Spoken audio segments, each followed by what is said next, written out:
Iya, masa kecil seperti anak-anak kecil lainnya. Cuman memang waktu itu ayah saya eh, ikut dalam organisasi Muhammadiyah di Medan. Kemudian juga ikut dalam organisasi Aceh Sepakat.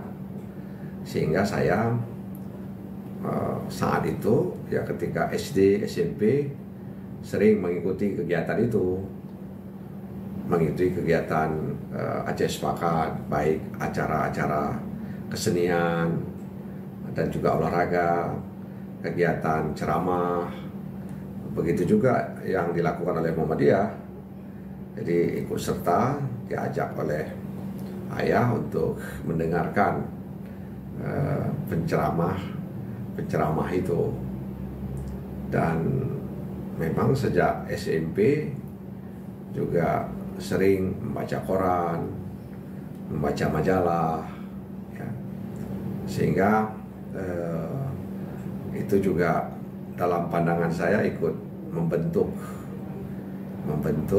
cara saya berpikir.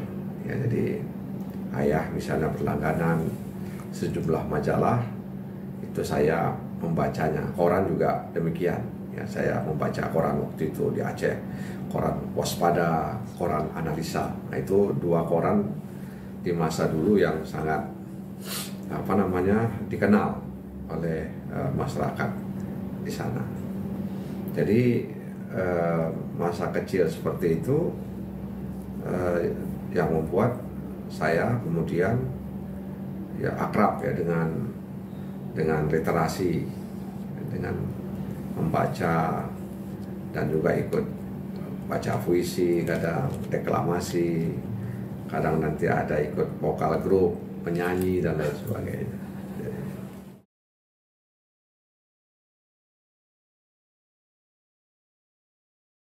Wah, itu setelah selesai menyelesaikan S1. Jadi memang saya nggak punya niat untuk jadi pegawai negeri sipil gitu. Mungkin karena waktu di bangku kuliah mengelola pers ya, mengelola media baik di level fakultas maupun di level institut, waktu itu masih nama IAIN. Maka selesai kuliah saya coba meneruskan apa yang sudah kita lakukan di kampus. Akhirnya jadilah wartawan. Ya, lebih kurang 3 atau 4 tahun sebelum reformasi.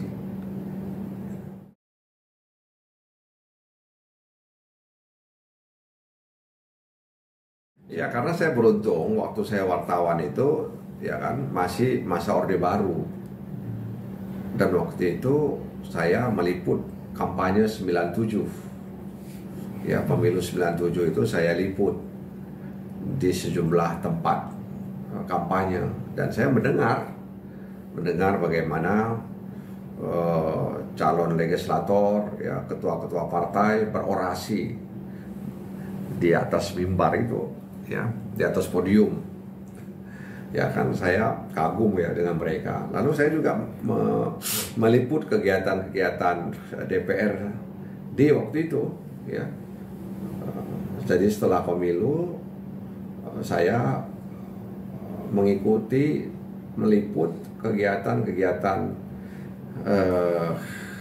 DPRD di gedung itu. Jadi saya mendengar mereka berdebat, mendengar saya bicara. Jadi itu yang menurut saya juga ikut mempengaruhi kenapa saya tertarik dengan dunia politik, ya. Jadi ketika menjadi wartawan, mewawancarai banyak tokoh, ya, lalu berbicara dengan mereka. Jadi ya itu juga ikut mempengaruhi pilihan saya kenapa ikut dalam partai politik gitu ya. Dan kita tahu bahwa reformasi itu memberikan kesempatan. Jadi kalau masa Orde Baru kan ya mimpi lah kalau mau jadi anggota DPRD itu kira-kira. Tapi reformasi kan terbuka sehingga ada peluang untuk bisa menjadi anggota parlemen. Nah, sehingga waktu reformasi kan kadang-kadang kita terkejut, jadi anggota DPRD dia sekarang, ya kan?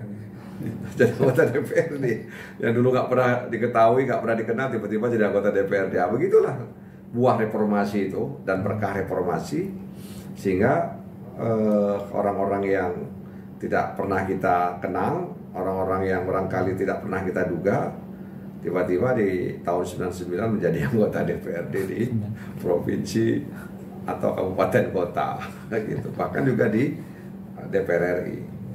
Itu nggak bisa dipungkiri gitu.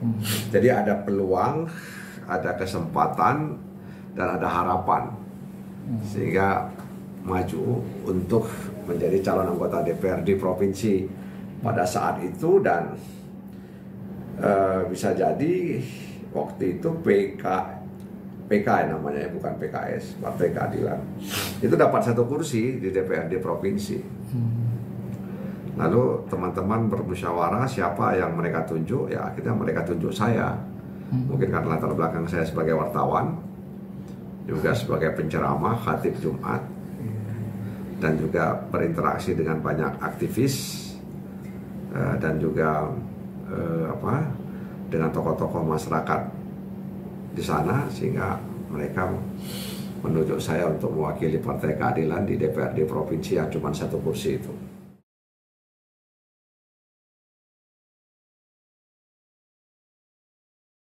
Ya, dulu kan masyarakat itu mayoritas masih polos ya.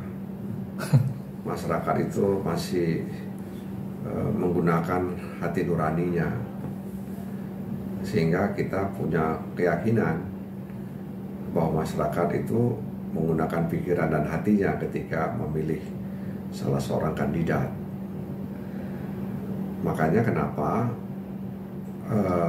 pemilihan kepala daerah secara langsung itu Aceh yang memulai lewat kanun ya, kalau bahasa lainnya itu peraturan daerah.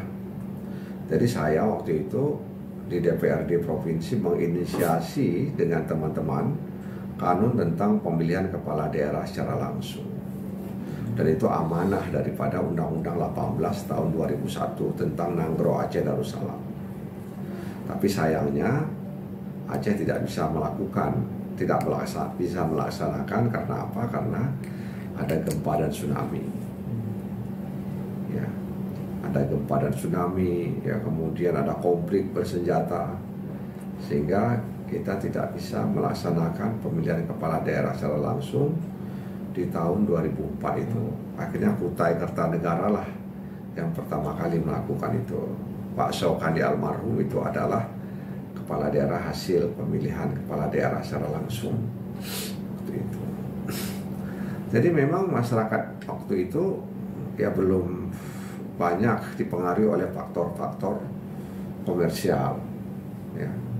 Jadi politik uang dengan segala macam bentuknya itu masih belum dominan di tengah masyarakat. Jadi orientasi masyarakat itu bukan pada uang, tapi pada sosok figur yang mereka nilai itu cakap dan layak mewakili mereka. Nah, ini dibandingkan dengan sekarang memang kan jauh berbeda.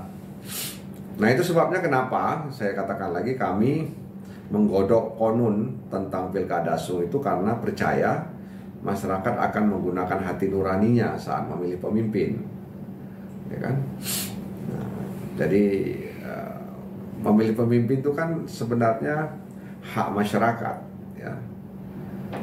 Hak itu kan selama ini diambil oleh DPRD. Ya bisa jadi karena masyarakat nggak sempat, nggak punya waktu untuk milih. Ada yang ke sawah, ke ladang, ke laut, ke kantor. Akhirnya kan dengan dikembalikan lagi hak itu kepada mereka, maka negara memberikan 1 hari kepada mereka untuk menggunakan hak pilih, dan itu kemudian dijadikan hari libur, kan begitu. Ya, itu. Jadi tentu ada perbedaan yang jauh sekali antara masyarakat di era tahun 2000-an ke atas dengan masyarakat saat ini. Ya bisa jadi perkembangan teknologi informasi, kebutuhan ekonomi, lalu situasi negara yang sulit, ya, membuat mereka berpikir bahwa apa yang ditawarkan itu lebih menarik ketimbang melihat figur yang ditawarkan kepada mereka. Jadi ada kebutuhan-kebutuhan dan ekonomi, kemudian juga ada degradasi ekspektasi, ya kan, sehingga mereka berpikir sama aja lah, ya kan, sama aja ini, daripada kita rugi, ya udahlah kita ambil aja apa yang bisa kita ambil, kira-kira begitu.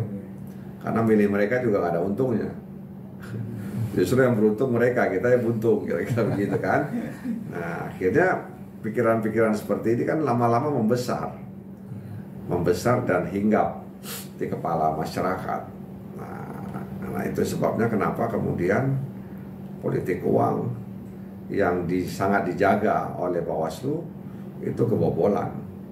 Bawaslu itu kan kalau kita lihat billboardnya itu kan mengawasi politik uang, ya, gitu kan. Tapi mata mereka nggak sampai ke situ, tangan mereka juga, kaki mereka nggak sampai untuk mencegah itu. Makanya akhirnya politik uang itu masih merajalela, ya kan. Dan ini juga nanti ada kaitan dengan pendidikan politik di tengah masyarakat. Ya, jadi banyak variabel kenapa situasi ini terjadi dan kenapa situasi ini jauh dari harapan para penggerak reformasi pada tahun 99.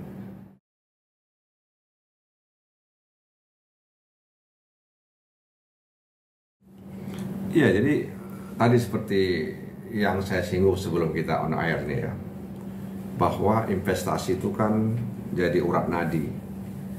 Jadi pembangunan ekonomi itu menjadi panglima. Meskipun kita di negara hukum, tapi ekonomi itu jadi panglima. Atas nama ekonomi, atas nama investasi, semua bisa dilabrak. Aturan bisa dibuat, kira-kira begitu. Dan itu kan kemudian nanti akan mempengaruhi, ya, mempengaruhi situasi yang ada di sekitar kita. Karena investasi itu butuh lahan. Lahan itu sudah ada pohon. Lalu pohon itu ditebang, ya kan, bangun pabrik misalnya, ya, atau menanam tanaman-tanaman yang sebenarnya tidak cocok untuk menampung air dan lain sebagainya. Sementara di sisi lain ada istilahnya climate change, ya. Ada perubahan cuaca yang sangat ekstrim dan sekarang sudah tidak bisa ditebak lagi. Dulu waktu kita kecil yang namanya bear itu pasti hujan, ya kan? Jadi September, Oktober, November, Desember itu hujan itu. Tapi sekarang nggak seperti itu lagi rumusnya. Ya, Januari juga, Februari, Maret, April itu hujan terus. Jadi nggak identik lagi bear itu menyiapkan ember, ya, menampung air hujan kira-kira. Jadi isu-isu seperti ini kan kembali kepada manusianya juga, ya. Jadi kan dua kutub, ya, tentang apakah manusia mengelola lingkungan, ya, atau kemudian manusia harus beradaptasi dengan lingkungan itu. Tapi kan kalau kita merujuk kepada Undang-Undang Dasar, apapun yang dilakukan oleh pemerintah itu kan harus memberikan kemakmuran sebesar-besarnya kepada rakyat Indonesia. Ya, tapi kan ternyata tidak seperti itu. Jadi perubahan istilahnya cuaca, ya, suhu yang semakin panas misalnya. Ya karena manusia itu sudah istilahnya tanda kutip ya, memperkosa alam ini secara terus-menerus tanpa peri kemanusiaan, ya kan? Jadi alam ini diruda paksa oleh segelintir orang atas nama investasi. Jadi karena alam ini diruda paksa dengan seenaknya, sehingga itu menimbulkan bekas dalam kehidupan manusia. Jadi Tuhan itu ya memberitahukan kepada kita ya bahwa kalau kau begini maka yang akan terjadi begini, ya kan? Jadi Tuhan itu memberikan akal kepada manusia agar manusia mau berpikir. Tuhan bisa saja mengganti kerusakan ini dengan satu kalimat, kun fayakun, berubahlah semua itu. Lahan-lahan yang tandus bisa pohon, sekejap kan bisa, ya kan? Nggak butuh waktu itu, karena Tuhan itu tidak diikat oleh waktu. Nggak butuh waktu, bisa dia langsung. Tapi kan Tuhan tidak seperti itu cara kerjanya. Ya. Dia meminta manusia untuk berpikir bahwa ketika manusia merusak alam, maka itu akan mengganggu ekosistem yang ada. Ya seperti misalnya pergumulan dan permusuhan dalam tanda kutip antara manusia dengan satwa, ya kan, terutama dengan gajah. Itu kan masih terus terjadi gitu. Ya. Jadi mereka buka lahan, jadi habitat gajah itu terganggu. Akhirnya dia menyerang penduduk. Ada yang patah tangannya, penduduk itu diinjak-injak oleh gajah. Ada yang kadang-kadang terpotong tubuhnya, ya diinjak oleh gajah itu. Lalu siapa yang kita salahkan? Gajah. Ya. Habitat gajah itu dirusak. Tempat mereka berkumpul, mencari makan udah nggak ada lagi. Akhirnya mereka menyerang, bukan menyerang, menyasar pemukiman penduduk. Dan kemudian tanaman-tanaman penduduk itu ya terganggu, diinjak oleh mereka dan sebagainya. Begitu juga harimau masuk ke permukiman masyarakat, cari ayam, nggak dapat ayam manusia. Bahkan gajah juga hari ini ya juga udah dia makan manusia itu kan, karena habitat gajah itu diganggu. Jadi ketika habitat itu diganggu, ya mereka mau kemana? Menyerang manusia. Makanya ada film film monyet itu kan. Ya, sekarang sudah mau beredar lagi 8 Mei kemarin. Ya bagaimana monyet-monyet besar itu ya itu risau dengan apa yang dilakukan oleh manusia. Jadi sebenarnya yang namanya ekonomi hijau ya, green economy itu masih hanya sekedar slogan saja ya, green ekonomi ya. Itu masih slogan saja sebenarnya. Ekonomi hijau itu seperti apa sebenarnya ya. Jadi berbagai macam konferensi kan itu sudah dilakukan terkait dengan konferensi tentang yang terakhir itu yang paling populer itu kan konferensi Rio de Janeiro di Brazil ya. Jadi sudah ada keinginan sebenarnya ya, dari akademisi dan lain sebagainya. Tapi atas nama ekonomi dan investasi itu semua bisa dilabrak. Dan yang namanya kebanyakan mereka yang menggelontorkan uangnya itu dia nggak pikir masa depan.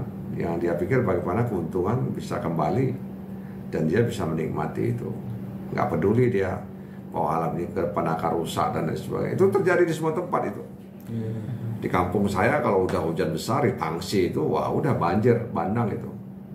Ya banjir bandang, ya bawa lumpur. Ya, jadi merusak rumah penduduk.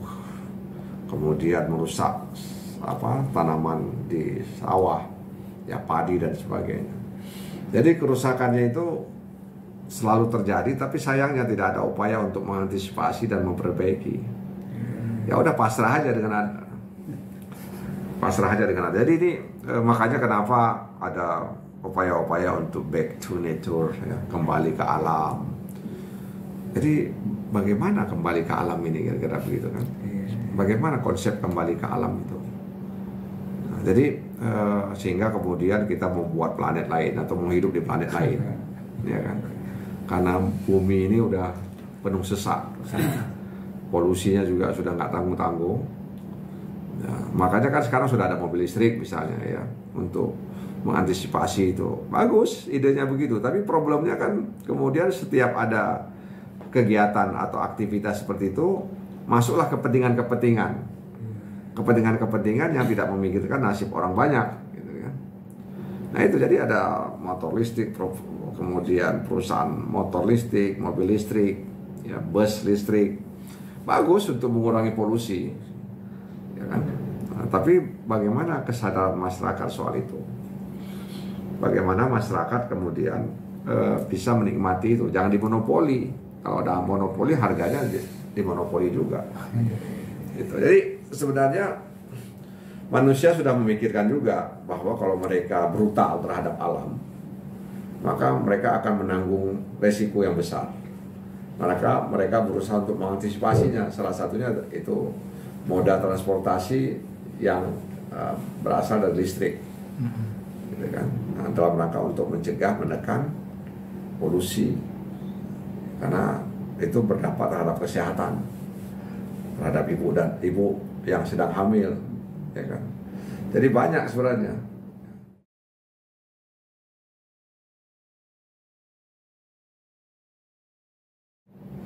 Ya, seperti pilpres juga, seperti pileg, pilkada itu kan juga sirkulasi.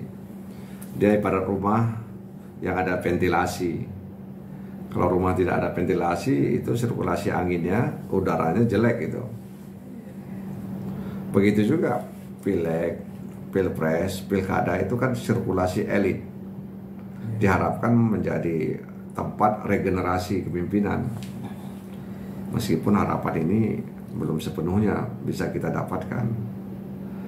Jadi kalaupun kita disebut-sebut, ya karena memang nggak ada cara lain mungkin. Bukan karena kita hebat atau kita punya kelebihan, mungkin karena minimnya calon. Nah ini juga salah satu istilahnya kritik terhadap partai politik ya, yang minim melahirkan kader-kader untuk memimpin. Di samping memang ada situasi di lapangan yang membuat kita pesimis bahwa masyarakat belum sepenuhnya melek, sadar dengan politik. Jadi memang itu juga sebenarnya kondisi masyarakat hari ini juga bisa kita timpakan kesalahan itu kepada partai politik, karena partai politik itu kan salah satunya dihadirkan untuk mendidik kesadaran politik masyarakat. Jadi situasi seperti ini nggak kita bisa salahkan masyarakat semata, tapi partai politik ikut berkontribusi kenapa masyarakat mengalami ketimpangan cara berpikir mereka secara politik. Jadi masyarakat itu tidak lagi melihat bahwa kepemimpinan itu penting untuk memfasilitasi kebutuhan-kebutuhan mereka, baik sandang, baik pangan, baik papan, ya, atau kebutuhan-kebutuhan lainnya yang dibutuhkan oleh masyarakat. Nah ini yang nggak dimiliki oleh masyarakat hari ini. Jadi mayoritas masyarakat kita itu kan keterbelakang, ya. Pendidikannya mengalami keterbelakangan, ekonominya mengalami keterbelakangan, gitu. Lalu kemudian keyakinan mereka terhadap nilai-nilai agama juga semakin menipis. Nah akibatnya ya mereka mengalami degradasi secara pemikiran. Jadi kalau nama saya disebut-sebut ya karena mungkin nggak ada calon lain aja itu, ya. Karena saya nggak punya kelebihan apa-apa, ya. Karena minim calon, akhirnya seperti kata pepatah, tak ada rotan akar pun jadi, kira-kira begitu. Jadi oleh karena itu kita lihat saja nanti seberapa besar peluang untuk bisa hadir dalam kontestasi pemilihan kepala daerah di level provinsi di Aceh pada November yang akan datang. Nah, tapi memang kerisauan anggota DPR terpilih baik di level pusat maupun di provinsi, kabupaten, kota itu adalah syarat mengundurkan diri itu. Itu yang membuat mereka risau. Ini jadi seperti tembok besar yang menghalangi mereka. Jadi ini menurut saya juga perlu dievaluasi ya ke depan soal mengundurkan diri tadi itu. Mengundurkan diri itu boleh tapi ketika terpilih. Tapi ketika dia running ya nggak boleh mengundurkan diri.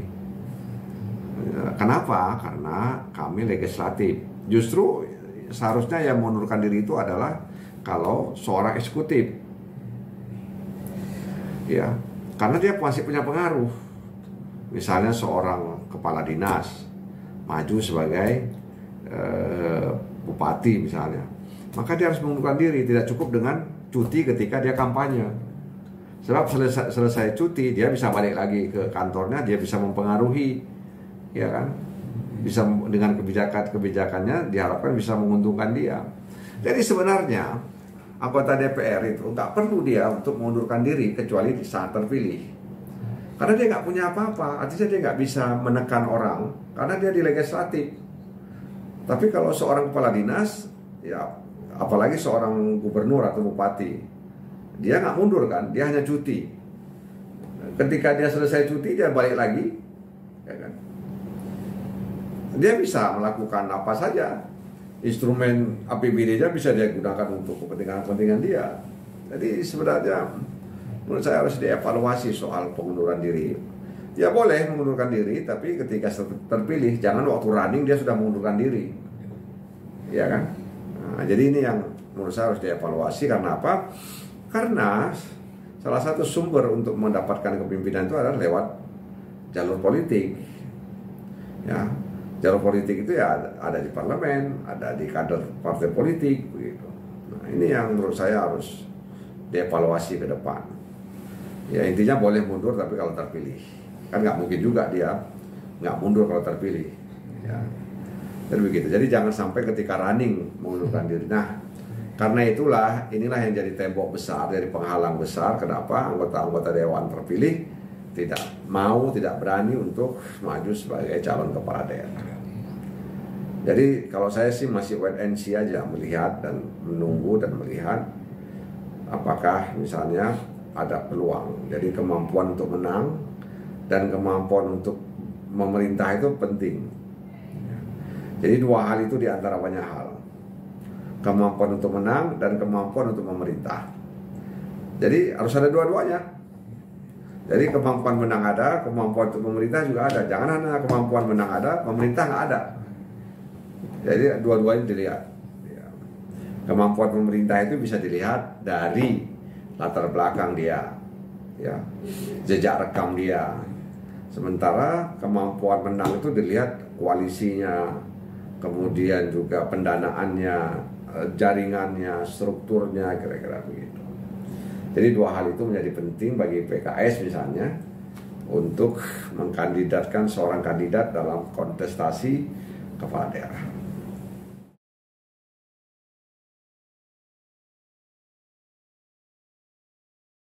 Sebenarnya visi misi program itu kan harus mengikuti, ya, inline dengan apa yang dibuat oleh pusat. Bahwa kita ada perbedaan-perbedaan, itu sebuah keniscayaan.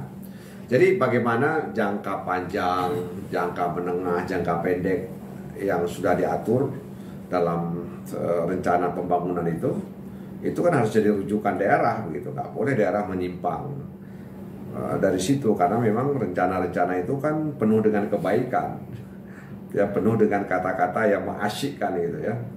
Kalau kita mendengar penjelasan pemerintah itu asyik kita dengar, ya, semangat kalimatnya optimis itu, tapi walaupun dalam prakteknya, realitanya tidak seperti itu. Jadi daerah itu harus inline dengan jangka panjang, jangka menengah, jangka pendek yang ada di pusat gitu. Lalu kita mencoba untuk menambah kekhususan dan keistimewaan yang dimiliki oleh satu daerah, Aceh contoh. Nah karena itu, ya, kalau nanti kemudian ada kesepakatan partai-partai koalisi, ya, yang ada di pusat seperti poros perubahan, karena suara Amin di sana kan lebih kurang 70%, dan itu angka yang besar. Nah bagaimana cara supaya angka 70% itu tetap terjaga dengan baik? Bagaimana kemudian angka 70% ini bisa ditransformasi menjadi kekuatan bagi calon yang diusung oleh PKS, Nasdem, dan PKB, plus partai lokal lainnya. Nah karena itu kalau kemudian ini terjadi, sesuatu yang diharapkan bisa menjaga suara 70% lebih kurang yang didapatkan oleh Amin saat Pilpres lalu di Aceh. Nah oleh karena itu ke depan, kelak misalnya rakyat Aceh memberikan amanah, maka kan biasanya ada ukuran-ukuran, walaupun itu tidak diatur dalam undang-undang. Setiap kepala daerah atau setiap presiden itu punya program 100 hari kerjanya apa. Nah, 100 hari kerja itu kan harus dilakukan dengan baik. Ya, misalnya melakukan konsolidasi. Ya, konsolidasi. Jadi 100 hari itu, 100 hari kerja itu melakukan konsolidasi. Konsolidasi institusi, ya, birokrasi, konsolidasi regulasi, ya kan, konsolidasi ekonomi, konsolidasi civil society dan demokrasi, ya, konsolidasi misalnya tentang pelaksanaan syariat Islam di Aceh, kan gitu. Jadi harus ada jadi misalnya konsolidasi birokrasi, memastikan bahwa birokrasi ini bekerja untuk menerjemahkan apa yang ada dalam kepala seorang kepala daerah. Jadi birokrasi itu memberikan pelayanan, menerjemahkan apa yang ada dalam pikiran kepala daerah. Konsolidasi ekonomi, bagaimana kemudian potensi-potensi, ya, tempat-tempat yang berpotensi untuk pertumbuhan ekonomi masyarakat itu digarap dengan baik. Bahkan kalau perlu nanti ke depan itu ada yang disebut dengan Aceh Economic Forum. Jadi forum ekonomi Aceh itu, ya, misalnya mengundang pakar-pakar, ya, pakar-pakar ekonomi, ya, untuk melihat bagaimana kita mengelola Aceh dalam perspektif ekonomi. Kemudian juga konsolidasi regulasi dan peraturan perundang-undangan itu penting, melakukan sinkronisasi dan harmonisasi terhadap peraturan perundang-undangan yang ada, gitu. Jadi kemudian konsolidasi terhadap pelaksanaan syariat Islam di Aceh. Ya, gimana nih masa depan syariat Islam di Aceh? Jangan sampai masa syariat Islam di Aceh itu membuat Aceh jadi terisolasi, gitu, kira-kira begitu. Ya, terisolasi. Ya, sehingga dengan ada syariat Islam, misalnya syariat Islam ada di Aceh, nggak boleh buat ini, nggak boleh buat ini, nggak boleh buat ini, boleh. Jadi ini kan harus dievaluasi, gitu. Nah, kemudian konsolidasi demokrasi dan civil society agar jalannya pemerintahan itu ada yang menginterrupt, ya kan, ada yang mengawasi. Begitu. Jadi kita harus buka luang lebar-lebar untuk itu. Gitu. Jadi sama seperti di negara-negara yang kita bilang itu sekuler. Ya, saya waktu ke San Francisco misalnya, tagline daripada pemerintahan di sana itu, negara bagian San Francisco itu, watch we do, ya, watch we do, bukan see, ya, watch, ya, tontonlah. Kalau tonton itu kan nanti orang ketika menonton matanya terbuka, kupingnya terbuka, ya kan, pikirannya terbuka, mulutnya juga terbuka, ya kan? Itu kan orang menonton. Makanya watch we do. Jadi tagline pemerintah di San Francisco itu begitu. Tontonlah apa yang kami lakukan. Jadi kita disuruh tonton. Jadi kalau misalnya nggak benar, teriakin, kira-kira begitu kan. Sama orang nonton bola kan begitu. Ketika dia nggak good, kita teriaknya macam-macam begitu kan. Kita bilang bodoh lah, kita bilang kira-kira begitu. Ya, ketika wasit curang, kita langsung berdiri di tribun, kita maki-maki wasit itu. Orang menonton begitu, dia semua bergerak. Makanya tagline-nya itu watch we do. Tontonlah apa yang kami kerjakan. Jadi kalau nggak benar, tolong Anda interrupt, ya, tolong Anda semprit, kira-kira begitu. Nah, itu dilakukan ketika kita melakukan konsolidasi demokrasi dan civil society. Jadi mengajak pegiat-pegiat anti korupsi misalnya, pegiat-pegiat LSM lainnya untuk membantu pemerintahan agar mereka on the track dalam menjalankan fungsi-fungsi pemerintahan dalam rangka melayani dan memberikan kesejahteraan kepada masyarakat.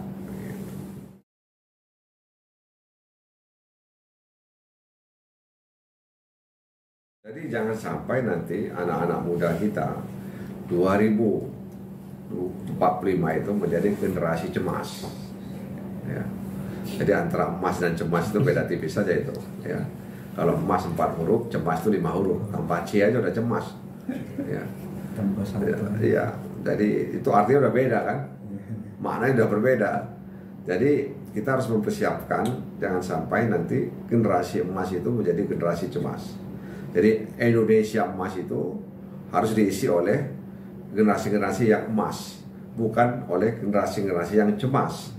Nah, karena itu sektor pendidikan, kesehatan, penyediaan lapangan kerja itu menjadi konsen pemerintah ke depan. Jadi jangan sampai ya anak-anak muda itu tidak mendapatkan lapangan pekerjaan. Nah, ini akan membahayakan mereka. Di Indonesia kita mengalami seperti itu. Nah, makanya ada beberapa negara yang sudah best practice soal ini. Taiwan misalnya, Cina misalnya, Jerman misalnya. Itu adalah negara-negara yang memberikan porsi untuk anak-anak muda ketika mereka membuka lapangan pekerjaan. Jadi sebenarnya anak-anak muda ini ya soal misalnya mencerdaskan kehidupan bangsa, memajukan kesejahteraan umum, itu kan sudah amanat konstitusi yang harus dilakukan oleh pemerintah, oleh negara. Nah, tapi negara juga harus tadi itu, ya, harus melakukan hal-hal yang saya sampaikan tadi itu. Jadi jangan sampai generasi cemas menghiasi ya Indonesia emas di tahun 2045. Jadi generasi cemas, generasi lemas, ya. Jadi itu yang akan membahayakan Indonesia. Nah, karena itu bonus demografi itu harus dijadikan milestone yang juga menjadi sasaran antara, ya kan? Jadi 2025 atau 2030 yaitu ada bonus demografi, maka ini menjadi sasaran antara untuk menghadirkan Indonesia emas. Jadi kalau bonus demografi ini bisa dilakukan, itu akan memberikan manfaat, akan memberikan kesejahteraan. Kalau tidak, jadi malapetaka bagi Indonesia, karena cuma sekali kan. Nah, jadi seberapa besar generasi muda itu menjadi generasi emas sangat tergantung bagaimana Indonesia, negara ini memperlakukan bonus demografi itu. Semakin baik mereka memperlakukan bonus demografi, maka semakin besar peluang untuk menghadirkan generasi emas. Kalau mereka atau negara tidak mampu menghandle dengan baik bonus demografi ini, maka yang hadir tadi itu generasi lemas, generasi cemas, dan kita bisa menambah generasi-generasi lainnya ya dengan kata-kata mas begitu, ya. Jangan sampai generasi mas, ya, bukan mas, mas gitu ya. Mas itu kan satu